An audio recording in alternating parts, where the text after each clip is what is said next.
Imagine that. You finally found the escape hatch.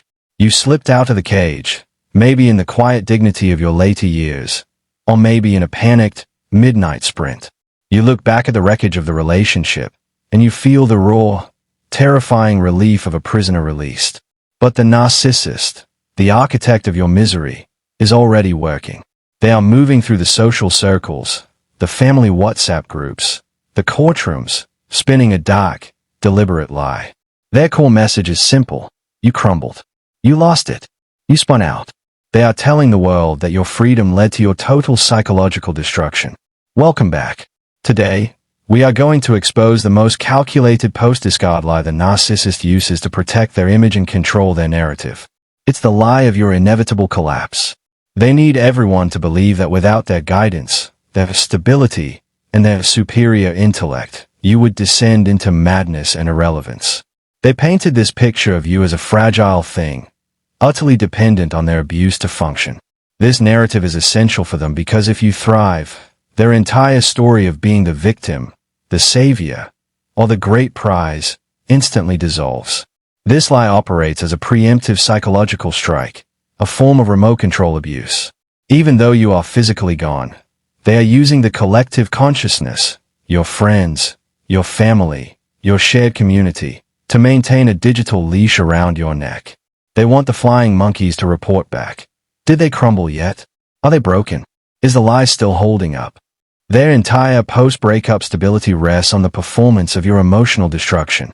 But here is the secret. The only one crumbling is the one telling the lie.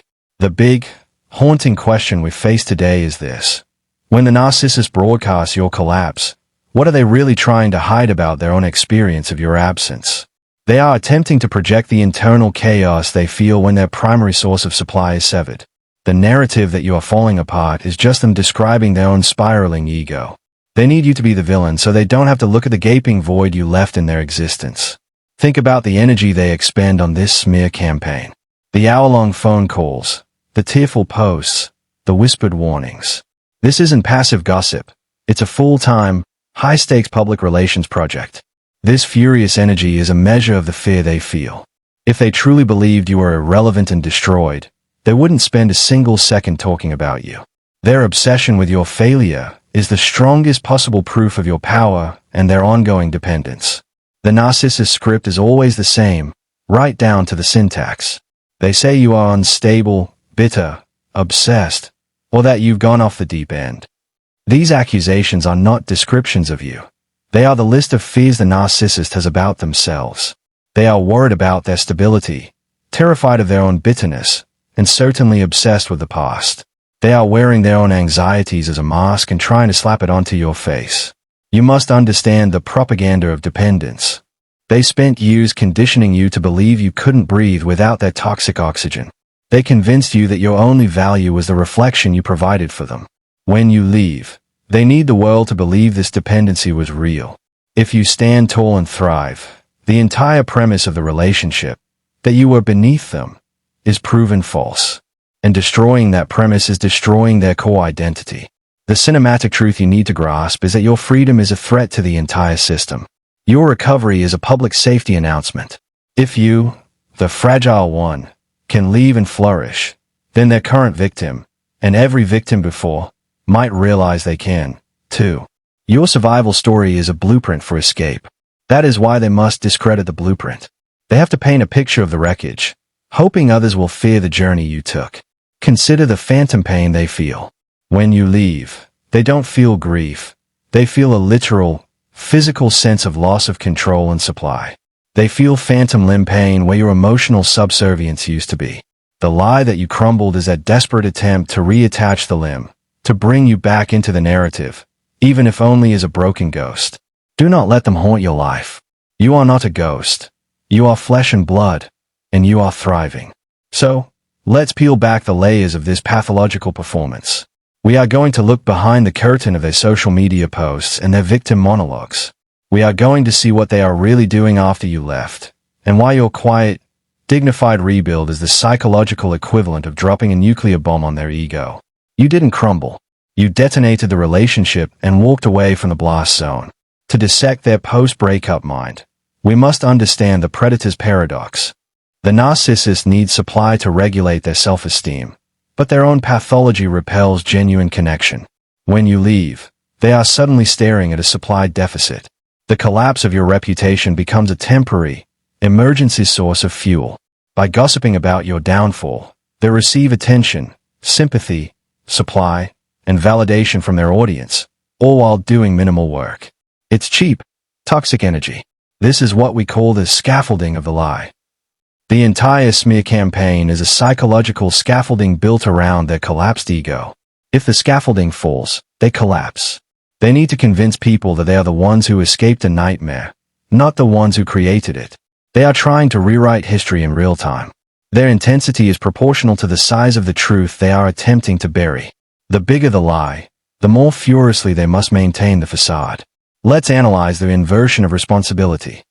The lie that you crumbled is the narcissist's ultimate defense mechanism. If you are the one who is unstable, then their abuse was justified.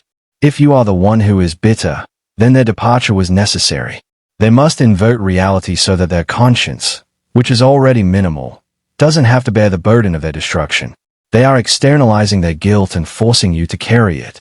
The narcissist is addicted to the drama of the martyr. They want the social benefit of being seen as a victim, especially in their later years. They want people to visit them, console them, and confirm how strong they are for enduring your madness. Your alleged crumbling is their ticket to martyrdom.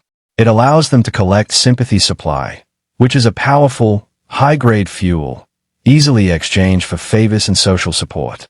Your healing process is a psychological threat because it signifies finality. The narcissist always leaves the door ajar, holding on to the possibility of hovering or recycling you when the new supply inevitably runs dry. But when they see you genuinely rebuilding, getting new hobbies, making new friends, or finding healthy love, they see the door being permanently welded shut. Your growth is a declarative statement. I am never coming back. This destroys their fantasy of infinite options. Consider the mechanism of transferred shame. The narcissist carries a massive, unacknowledged burden of shame. The shame of their emptiness, their lies, and their cruelty. They cannot process it. So, they must transfer it. By telling everyone you are crumbling, they are trying to inject their shame into your social sphere. They want you to feel the shame of public failure so they can temporarily feel clean and superior.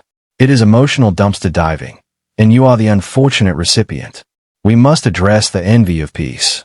The narcissist lives in perpetual internal chaos and restlessness. They cannot sit still. They cannot be quiet. They see your ability to find stillness and serenity after leaving, and it causes them physical pain. They envy the peace they believe you stole from them.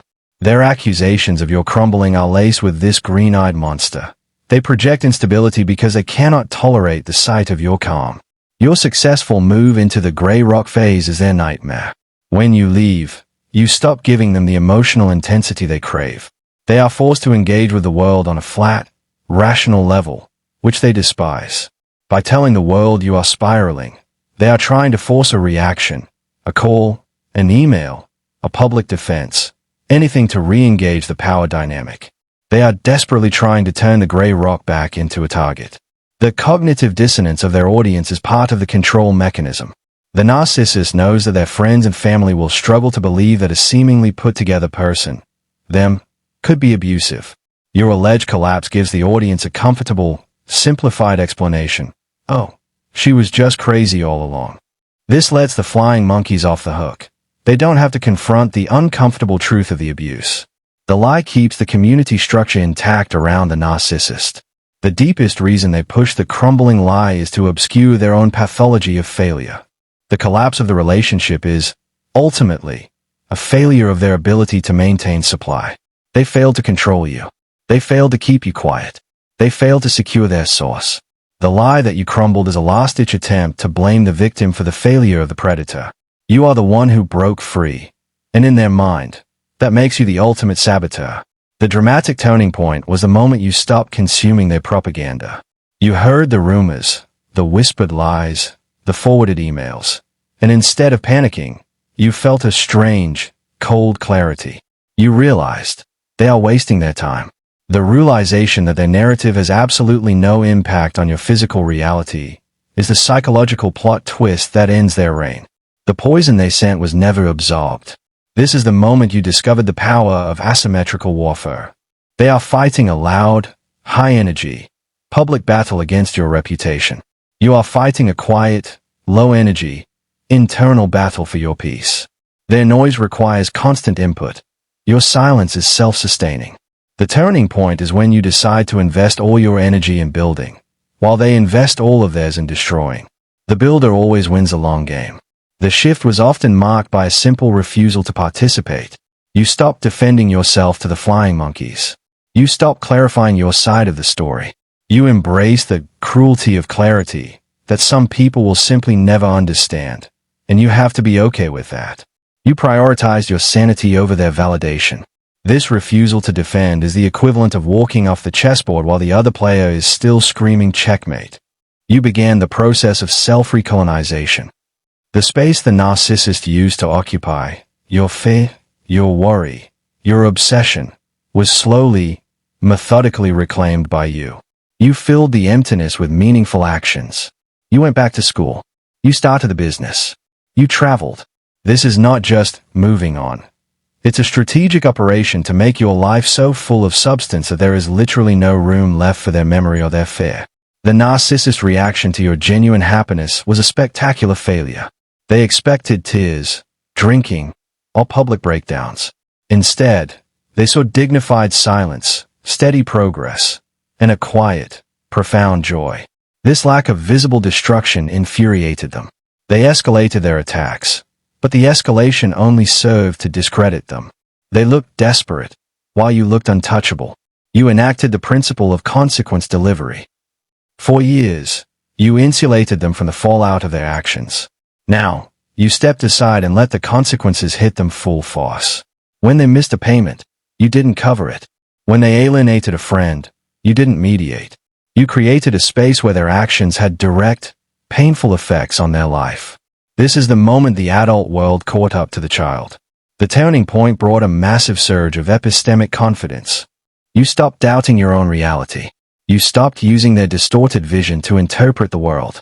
You regained faith in your gut instinct, which had been screaming for years. This intellectual sovereignty is the final severing of the control umbilical cord. You became the final, undisputed authority on your own life. You started to recognize the pattern of the hoovering as panic. When they saw your resilience, they made desperate attempts to pull you back. The sweet texts, the sudden requests for help, the feigned illness. This wasn't love. It was a psychological distress signal. They were panicking because their primary source of regulation was stable and out of reach. You looked at the hoovering not as flirtation, but as a predator's final, desperate lunge. The dramatic shift gave you an empowering realization. You were never the target of the abuse. You were the instrument. The abuse was simply their attempt to regulate their own internal dysregulation. When you understood this, the attack stopped feeling personal. They were just the noise of a broken machine. And you don't argue with a broken machine. You unplug it. The final click came when you understood the value of your story. The lie that you crumbled was designed to keep you silent. But your recovery proved the story was not over. You embraced the survivor identity, not as a victim, but as a warrior. You realized your voice, calm and steady in your later years, was the weapon that would finally shatter their glass house. You decided to live your truth, and that decision terrified them more than any accusation. Now, we enter the collapse phase, the dark truth of what happens to the narcissist when the strongest source of supply walks away. The lie they sold the world is that you are crumbling. But the stark reality is that their internal scaffolding is dissolving without your constant maintenance. The first thing to go is the illusion of youth and vitality. They age rapidly, stress manifesting as deep, bitter lines around the mouth and eyes. They look exhausted, running on fumes of anger. The erosion of the public mask accelerates. As their energy dwindles, they cannot sustain the charm, the patience, or the facade of sophistication. They become erratic, impatient, and easily triggered in public. People who once admired them start seeing the glimpses of the inner monster, the snapping at service workers, the sudden rage over small slights. They are revealing themselves, and you don't have to say a word. You witness the social attrition. The narcissist's contact list starts getting smaller. The quality people who value genuine connection get tired of the drama and the toxicity. They are left only with sycophants, flying monkeys, and other disordered individuals. They end up presiding over a small, toxic kingdom, ruling over subjects who are just as broken as they are. This isolation is their self-inflicted hell. This period is marked by the scramble for substitute supply. They cannot tolerate being alone, so they frantically attempt to replace you. This could be a rapid-fire series of disastrous relationships, impulsive financial decisions, or even new, high-drama addictions. This desperation is public. You see them doing things they claimed they would never do, chasing people they claimed were beneath them. They are consuming fast food because the Michelin-starred meal, is gone. The panic of financial exposure often hits hard. Narcissists are rarely good at responsible, long-term resource management. They rely on their victim's stability. When you leave, the bills pile up, the debts are exposed, and the consequences of their irresponsibility become unavoidable. This collapse is particularly satisfying for the survivor in their older years, as it proves that the genius or mogul was just a spoiled child with an allowance. You see the chilling projection frenzy. They start accusing everyone, their new partner, their own children, their employer, of the things they used to accuse you of. They are just repeating the script, but the actors have changed. This reveals the core truth. The problem was never the specific person. The problem was the pathology. You were just a slot they plugged their dysfunction into. The haunted existence begins. They are constantly looking over their shoulder, fearful of exposure. They worry about what you might say, what you might reveal, and what their estranged children think. They live in a permanent state of hypervigilance, terrified that the house of cards they built will finally collapse. They live in fear. You live in freedom. This is the true difference between your outcomes. They experience the loss of the reflective shield. You were their shield, absorbing all the negativity they deflected from the world. Now, the world's natural consequences hit them directly. They are forced to deal with the mundane cruelty of life without an intermediary. This direct impact is what causes the rapid decline. They are psychologically naked, standing in a storm with no cover. You realize that the crumbling they told everyone about was a prediction of their own future. Their narrative was a psychological inversion, a wish fulfillment that you would fail so they could succeed. But reality is stubborn. They are the ones deteriorating under the weight of their own unprocessed shame and unacknowledged pain. They are dissolving into the void they tried to offload onto you. Your only responsibility in this collapse phase is observation. Do not gloat.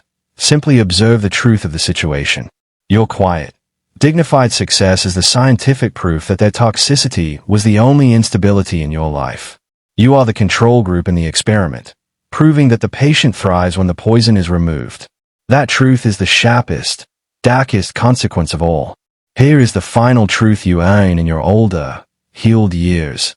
You were not a fragile creature who crumbled. You were a structural support beam that walked away from a poorly constructed building. The building collapsed because it was the weak element, not you. Your strength was what held it up, and your departure was the strategic removal of the essential support. Own that power. Your healing is the ultimate defiance of the narrative. They wrote a fiction where you were the broken character. You walked out of the novel and started living a documentary. You are living proof that the prognosis they gave you, ruin and madness, was a lie. Every good day you have, every moment of peace you enjoy, is a rewrite of their vicious script. Understand the profound difference between crumbling and deconstructing. When you left, you didn't crumble. You deconstructed the false self they forced you to wear. You shed the skin of the servant, the fixer, and the victim. Deconstruction is an act of creation. It is the necessary demolition before the masterpiece is built. They saw the demolition and called it destruction. You knew it was liberation. You have achieved epistemological victory. The war was not about who was right or wrong.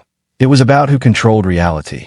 By refusing to engage in their madness, by building a life of undeniable, objective health, you established your own reality. They are left in a world of lies, but you are grounded in truth. Truth always outlives propaganda.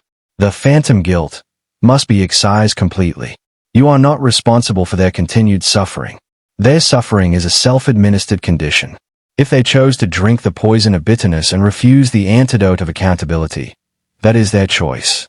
Your only moral obligation is to protect the peace you fought so hard to secure. Your journey proves that true power lies in self-possession. You own your time, your money, your thoughts, and your emotional space.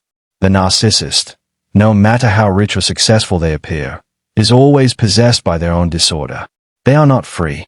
You are. And the feeling of being truly free in your own skin, in your own quiet home, is the only reward you ever needed. When the flying monkeys inevitably appear, seeking to re-inject the venom, treat them with surgical compassion. Give them a flat, emotionless line. That is their perspective. I wish them well, but my life is private now. Do not argue. Do not justify. Your refusal to fight is the wall they cannot breach. You are not cold. You are protected. The narcissist told everyone you crumbled. But the truth is, you simply traded their chaotic stage for a private garden. You traded the public spectacle for the private sanctuary. You traded their spotlight for your own inner light. You became the quiet ocean, while they remained the noisy, desperate tide pool. Look at your life now. Look at the comfort, the silence, the sheer uncomplicated joy of simple things. You chose survival over servitude. You chose dignity over drama. You chose yourself over their disease. And you won. The final verdict of your life is written by you alone. They told everyone you were finished. You look at your beautiful, peaceful, recovered self and say, I was just getting started.